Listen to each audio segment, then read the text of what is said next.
boa tarde! Mais um encontro do livro Disciplina Positiva.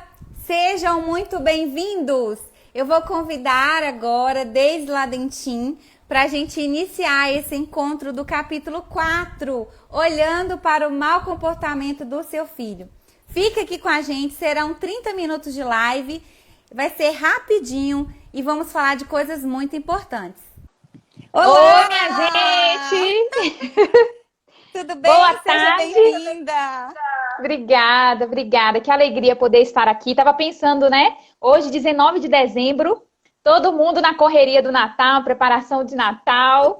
E a gente está aqui firme e forte para compartilhar com você ensinamentos, informações tão preciosas para a sua vida, para a saúde da sua família, para a saúde, para a sua saúde, para a saúde da sua família como um todo, né? Então vamos nessa.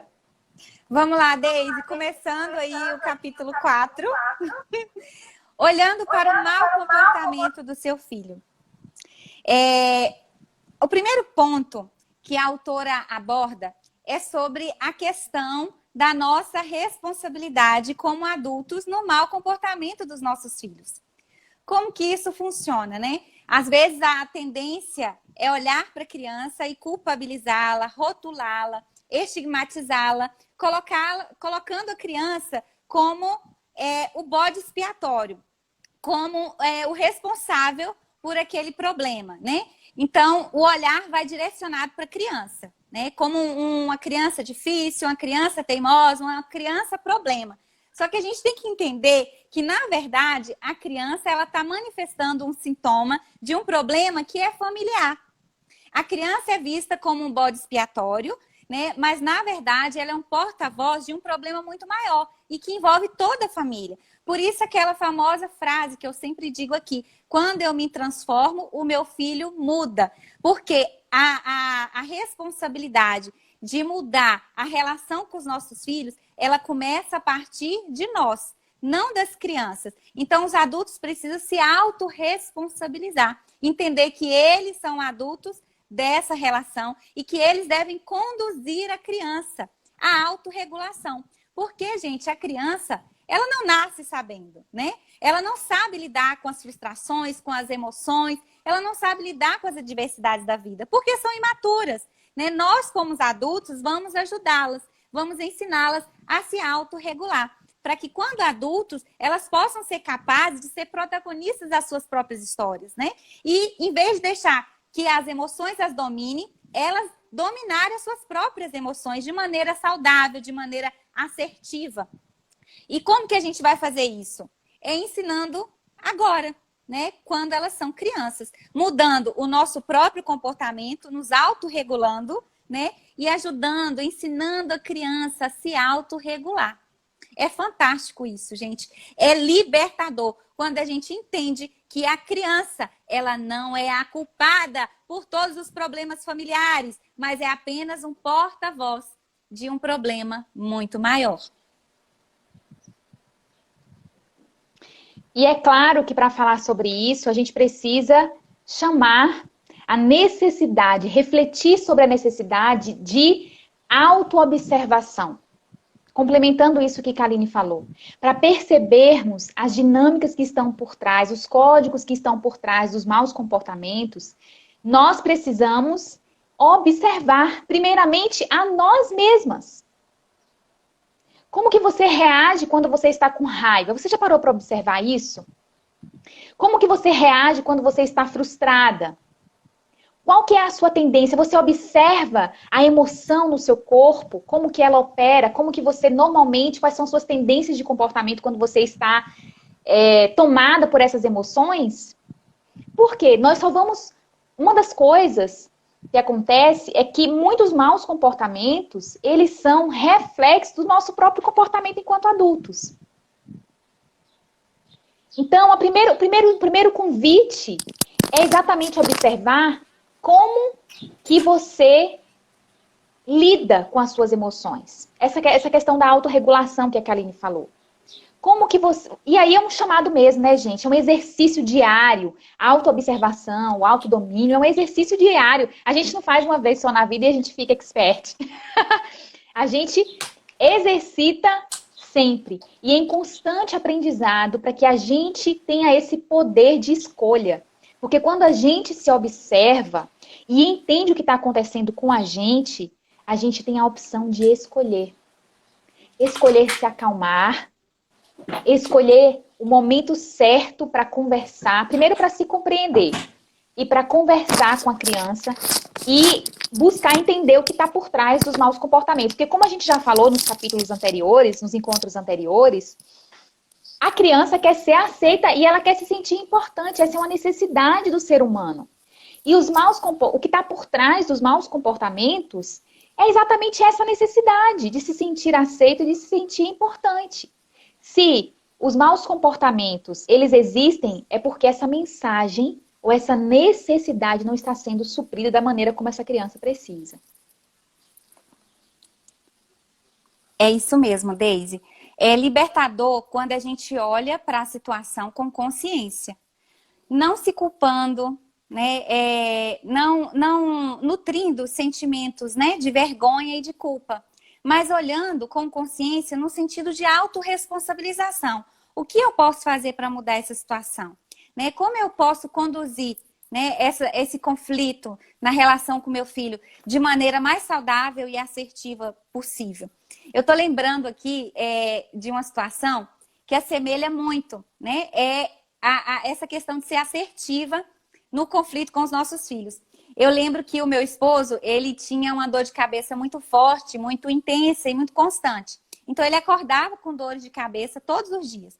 E aí, a gente foi procurar, né, um diagnóstico, procurar saber as causas dessa dor de cabeça. E a gente foi no oftalmologista, e a gente foi no clínico geral para fazer um check-up. E aí, foi procurando. E ele começou a tomar medicação, só que a medicação não resolvia o problema. A dor de cabeça sempre voltava. E aí, quando a gente foi descobrir, o problema da dor de cabeça dele estava relacionado à arcada dentária, ao bruxismo, um problema de bruxismo. Então, quando ele foi no dentista, quando ele fez a plaquinha para usar para dormir, quando ele fez o tratamento correto, a dor de cabeça sumiu. Então, ser assertivo é ir direto, né, na causa, na origem do problema, né, daquele conflito. Então, muitas vezes, a gente não resolve a situação de maneira efetiva, né, ocasionando repetições de problemas, né, repetições de conflitos, porque nós não estamos sendo assertivas.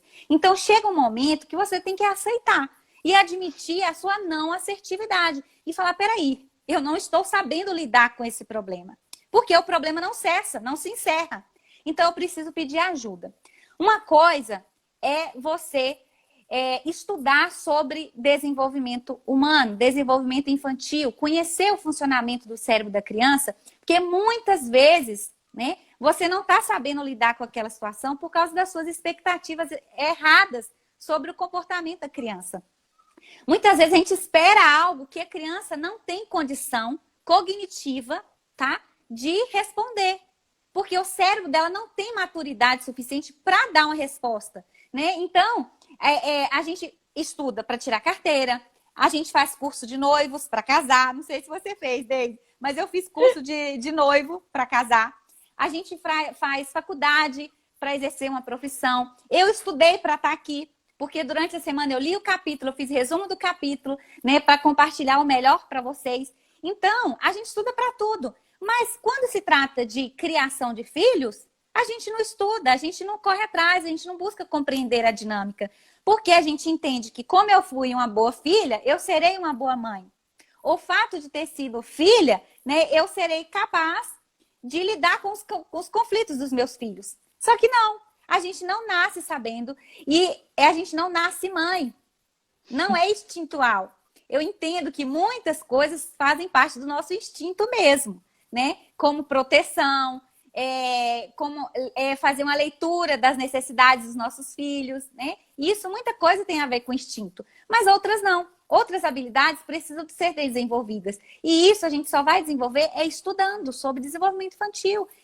estudando sobre a criação de filhos. E é isso que a gente está fazendo aqui hoje. Então, a primeira coisa, quando você está diante de uma situação que você não consegue resolver, é você admitir a sua não assertividade e buscar ajuda, buscar entender o que está acontecendo, lidar, tá? Com as suas expectativas em relação ao comportamento da criança, porque às vezes a gente espera algo que a criança não tem condição de dar. E isso, gente, é libertador. Quando a gente entende toda essa dinâmica, nossa, é maravilhoso, porque a gente consegue ir diretamente na raiz, na causa daquele problema e resolvê-lo. A gente demora um pouquinho aqui para falar, porque a gente está gravando pelo Zoom e a gente liga o microfone, desliga o microfone, então fica um silênciozinho nesse meio tempo. É interessante, nesse capítulo a autora traz uma história de que a família Smith, eles estavam procurando uma casa nova, uma nova casa para se mudar, e eles tinham 3 filhos e levaram os filhos para passarem o dia inteiro procurando essa casa. Só que aí as crianças ficaram cansadas, os 2 maiores entediados, porque estava calor, estava difícil. E aí, no dia seguinte, quando eles foram procurar novamente essa casa, ela deixou os 2 maiores em casa, decidiu deixar os 2 maiores em casa, porque ela tinha entendido que era o melhor a fazer. E teve um dos filhos, o 7, que insistiu que queria ir, mas ela explicou, não, você não vai, porque ontem você reclamou muito, que você estava cansado, que você estava com calor e que você queria ir para casa. E eu vou deixar você aqui, você pode brincar dentro de casa, fazer outras coisas. E aí, gente, ela manteve a decisão, mesmo diante da contrariedade do menino, e levou só a filha caçula, a menor, porque obviamente não poderia ficar em casa sozinha com 2 crianças. Quando eles chegaram dessa procura dessa casa, esse menino que queria muito ir junto, o 7, rasgou o cadeirão da criança com uma faca. E a mãe, quando viu aquilo, ela ficou muito chateada, muito chateada. E com muita raiva, porque como é que pode a criança pegar a faca e estragar o cadeirão da irmã? Mas ela estava, como isso que a Aline falou, ela estava estudando os princípios da disciplina positiva. E nesse momento ela teve a capacidade de observar a raiva que ela estava sentindo. E a partir disso, ela se acalmou. E no momento certo, ela procurou o filho e investigou o que o filho estava sentindo. Porque aquele comportamento dele estava dizendo alguma coisa. É essa capacidade que nós precisamos treinar, de interpretar o que está por trás desses comportamentos. E aí a pergunta que ela fez para a criança, para o menino, foi assim: será que você não se sentiu amado? Será que você achou que nós amamos mais a sua irmã do que você, pelo fato de nós não termos levado você para procurar a casa? E aí ela disse que, no relato, né, que o menino começou a chorar e disse sim, que era exatamente isso que ele estava sentindo.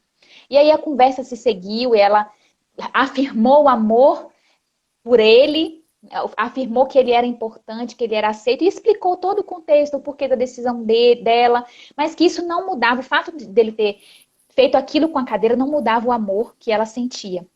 E juntos, eles conversaram sobre uma solução. Olha só que interessante, a solução é que o menino ia ajudar com a mesada dele a comprar um novo material para, enfim, reparar a cadeira.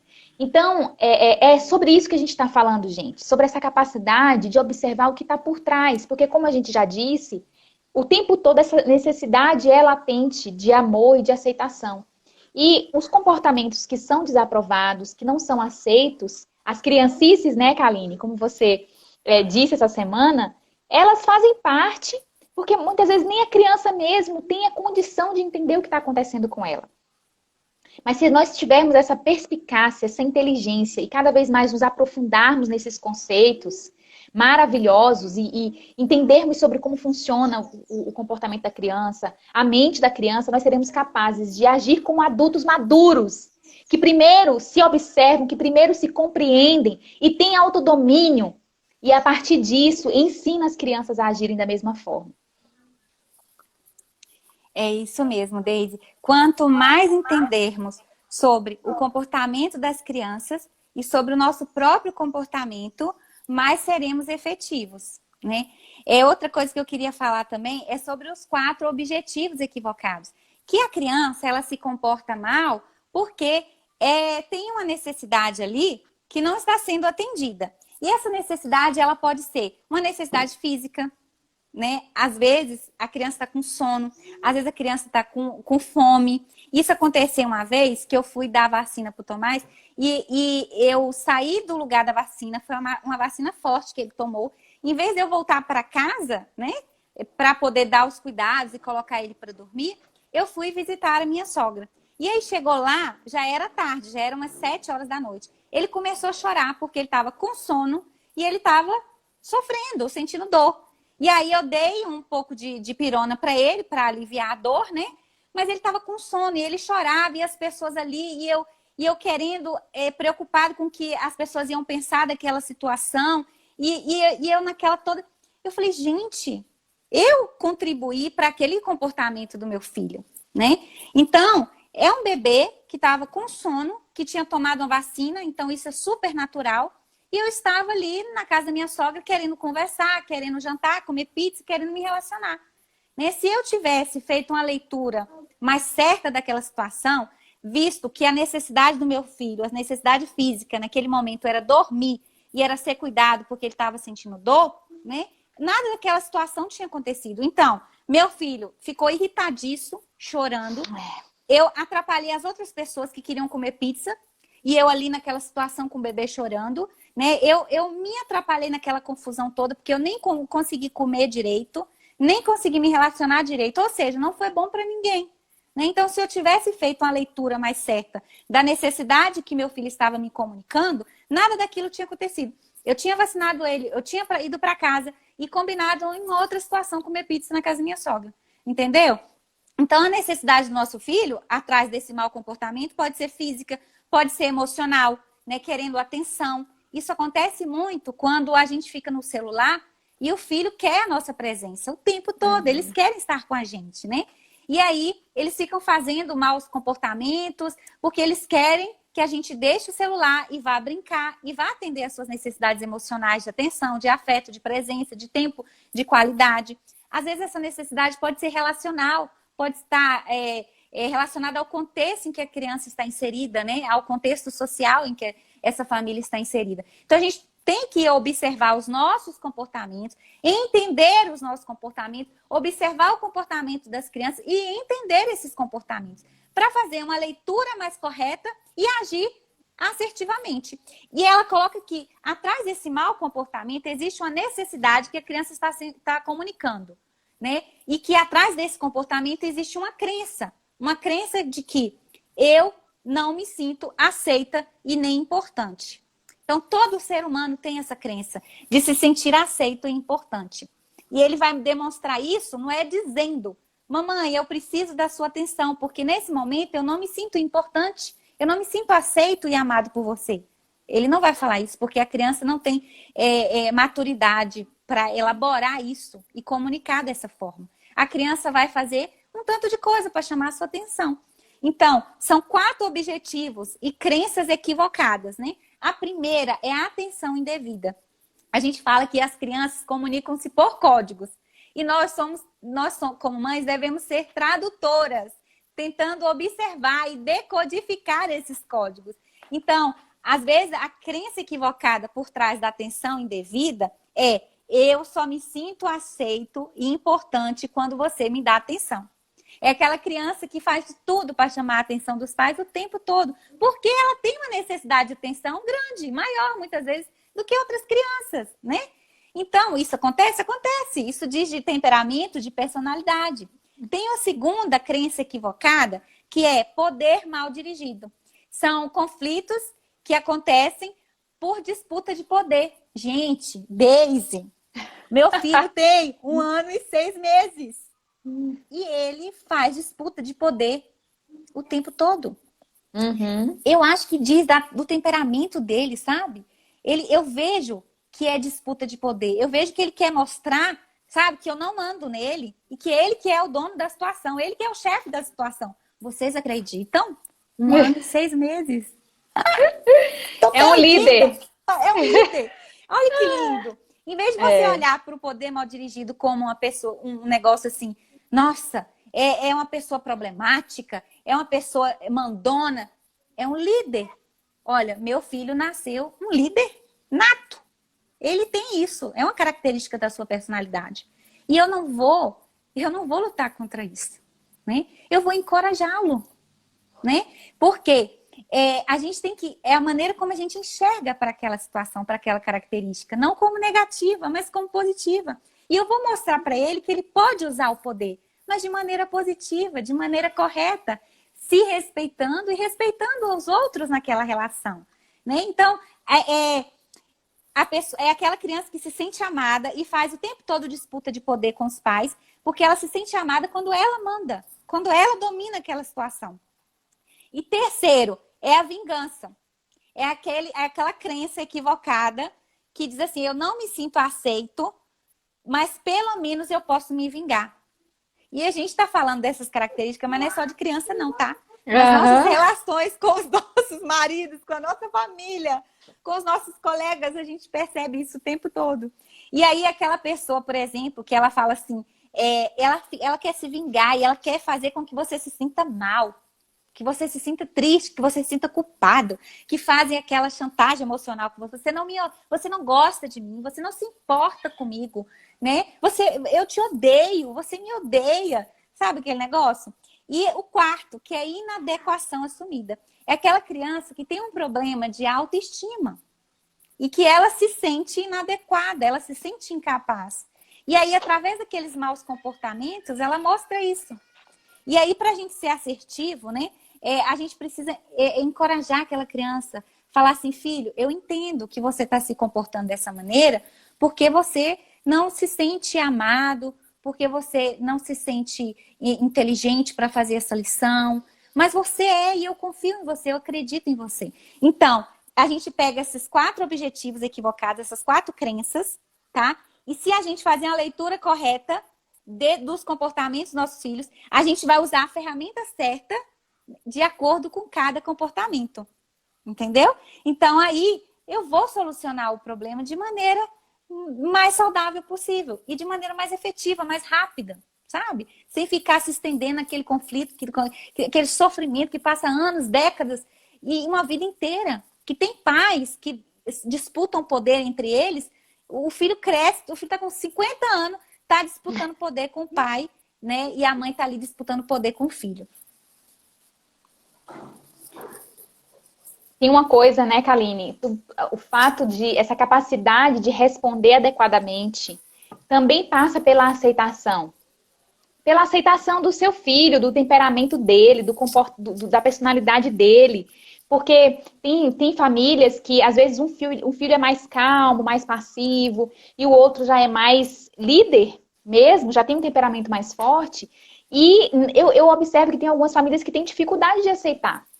Quando tem essa personalidade, né? Quando a criança tem essa personalidade mais forte. Mas esse processo de encorajamento que nós estamos falando aqui, que tem a ver com essa, em primeiro lugar, com a aceitação, ele passa por esse processo de encorajamento passa pela aceitação e passa pela compreensão de como que essa criança responde, de como que ela se comporta, de como ela se expressa. Porque esse processo de encorajamento tem a ver com o fortalecimento das suas características naturais. Uhum. E aí, é bem isso, né? Ela fala assim, uma criança que tem maus comportamentos, primeiro ela não se sente amada e não se sente importante, e ela é desencorajada. Ou seja, ela não sente que ela eu não tenho outra palavra, né? A não ser aceita e a não ser importante, mas é como se as características que ela tem, as habilidades, os potenciais que ela tem não fossem reconhecidos. Porque uma estratégia mesmo para lidar com crianças que são líderes, que têm essa personalidade mais forte, é justamente dar possibilidades para que essa criança canalize a sua energia e esse seu desejo de ter poder e controle, digamos assim, de uma forma colaborativa. E ela cita muitos exemplos da escola e quantas vezes eu já vi professores fazendo isso, chamar um ajudante, né? Aquele aluno que está o tempo todo incomodando para ser o ajudante da turma, para ajudar a professora a fazer isso, para ajudar a professora a fazer aquilo. Na nossa casa também a gente pode desenvolver essa ferramenta. Se você observa que a sua criança é líder, tem essa personalidade mais forte, é uma capacidade, gente, uma habilidade que precisa ser expandida, reconhecida e expandida. Eu sempre falo isso, né? Nós temos esse poder de ser ponte, de ser plataforma para o crescimento dos nossos filhos. E não para abafar ou para ser mais uma voz, porque mesmo que a gente tenha autoestima saudável, a gente vai encontrar várias vozes que querem nos prejudicar. Ou que abafam, né? Muitas vozes estão aqui mesmo, e outras vozes são vozes externas, de comparação, de desprestígio, de falta de reconhecimento. Mas nós não queremos ser essas vozes na nossa casa. Não queremos ser essas vozes que causam morte, que causam destruição da autoestima, né? Da essência que eles trazem. Não, nós queremos ser pontes de crescimento, queremos ser plataforma para que eles sejam adultos, crianças saudáveis e lá na frente adultos saudáveis, que se reconhecem e que querem estar na arena da vida, porque eles são amantes deles mesmos e são amantes das oportunidades que a vida oferece. É isso mesmo, Daisy. É muito bacana uma coisa que ela fala, nessas 4 características, né, nesses 4 objetivos equivocados, ela fala sobre reuniões de família. E eu vejo assim que não importa qual dessas crenças, né, qual desses objetivos equivocados, né, do mau comportamento do seu filho. Existe um remédio para qualquer um desses, qualquer um. E esse remédio é amor, é tempo de qualidade. Então, ela coloca reuniões de família com a importância tão grande, porque é o momento em que seu filho é visto, é considerado, é ouvido. Nós fomos crianças, não escutavam as nossas vozes, né? A gente não tinha permissão para falar, para opinar, para decidir, para ajudar no estabelecimento de regras. Não éramos considerados, né? A nossa criação não era assim. Né? O nosso pai, a nossa mãe, quando ia tomar algumas decisões relacionadas à família, não chamava e perguntava: o que você acha, minha filha? Não era assim. Né? Então, hoje é muito importante a gente ter esses espaços, né? Essas reuniões de família. E essa reunião de família, gente, pode ser em qualquer lugar. Eu estou aqui imaginando eu fazendo uma viagem e aí dentro do carro eu falando com meu filho: vamos fazer uma reunião de família? Filho, eu percebi isso, o que está acontecendo? Né? Ou com meu marido, e nós 3 conversarmos ali sobre a maneira mais adequada de resolver um conflito ou um problema, né? Escutar o que o meu filho tem a dizer. Pedir ao meu filho: me ajuda, porque eu quero entender o que você está sentindo, para eu poder te ajudar, né? Então, oferecer esse suporte emocional às crianças, né? E esse espaço de escuta ativa, né? Porque só ouvindo os nossos filhos é que a gente vai ter condições de ajudá-los e de suprir a real necessidade por trás daquele mau comportamento. Ela fala também sobre os adolescentes, né? Muitos pais de adolescentes têm dificuldades e aí eles questionam e buscam desesperadamente uma solução para aquela relação. Só que a relação às vezes está desgastada, porque não houve isso, sabe? Porque não houve essa interação, essa relação de escuta, de respeito, sabe? De cooperação, essa relação de amizade. E chega na adolescência, o adolescente muitas vezes se volta, né? Revolta contra a família e os pais se encontram aí numa situação desesperadora, sem saber como agir. Então, é muito importante isso começar agora, né? Desde já, enquanto os nossos filhos estão pequenos. Porque a relação é como uma plantinha. A gente tem todo um processo. A gente lança a semente, a gente rega, a gente aguarda brotar e crescer, e dar folhas, e dar frutos, né? E ali todos os dias. Uma coisa que dá trabalho é planta. Todo dia é regando, é cuidando, é vendo, tirando as ervas daninhas, né? Então é todo dia, é um cuidado diário e constante. E com o adolescente, há muito essa questão de disputa de poder. Então o conselho que ela dá é: não entre nesse jogo, tá? Não entre nessa luta, nessa guerra de um puxa do lado, o outro puxa de outro, querendo medir forças, querendo dizer assim, quem manda aqui, né? Querendo dizer quem é que é o dono da situação, quem é que que tem a palavra final, né? Quem é o chefe. Então, não entre nesse jogo, porque esse jogo só mostra perdedores, né? Entre no jogo do respeito, da escuta ativa, do amor, do encorajamento, né? Da orientação, da condução. É pegar na mão e conduzir, né? Ali, aprendendo. Você aprende com ele e ele aprende com você aí nessa caminhada. É incrível, né? Chamada vida. Eu ouvi uma frase hoje, acho que eu já tinha ouvido essa frase outras vezes, mas uma reflexão justamente que falava sobre domínio próprio. Teve uma pergunta assim: quantas vezes você deixou de ser feliz porque você queria ter a razão? É uma pergunta que eu deixo para você também. Você está deixando de ser feliz porque você quer ter a razão sempre? Quais os resultados que essa postura está trazendo para a sua vida? Porque às vezes a gente insiste no mesmo modelo de resolução de problemas, mas a gente vê uma série de resultados que não são resultados, na verdade, né? Não são resoluções. Não trazem as soluções que você gostaria. Então, se as soluções não tem, o seu modelo, a gestão do seu comportamento e o seu modelo de resolução de problemas, de conflitos, não está dando certo, é porque precisa de uma inovação aí, né? Precisa de outras formas, precisa de outros aprendizados, mobilizar outras ferramentas para que a solução, para que o resultado seja diferente. Então, eu quero te fazer essa pergunta, que você guarde isso. Você tem deixado de ser feliz porque você quer sempre ter a razão? Pode ser uma razão compartilhada, gente. A gente fala tanto sobre isso aqui, né, Kaline? A solução pode ser construída conjuntamente. E as reuniões de família, inclusive, podem servir para isso. Quais soluções nós podemos construir juntos aqui a partir desse problema? Olha, eu observo que as roupas sujas estão ficando no chão do banheiro. Gente, o que vocês acham que a gente pode fazer para resolver isso? Um exemplo simples, entende? E eu sempre falo isso, que a gente pode se surpreender quando a gente abre esse espaço para pedir ajuda, para compartilhar soluções, porque soluções muito criativas podem aparecer e as pessoas, elas se sentem parte quando elas participam do processo de decisão.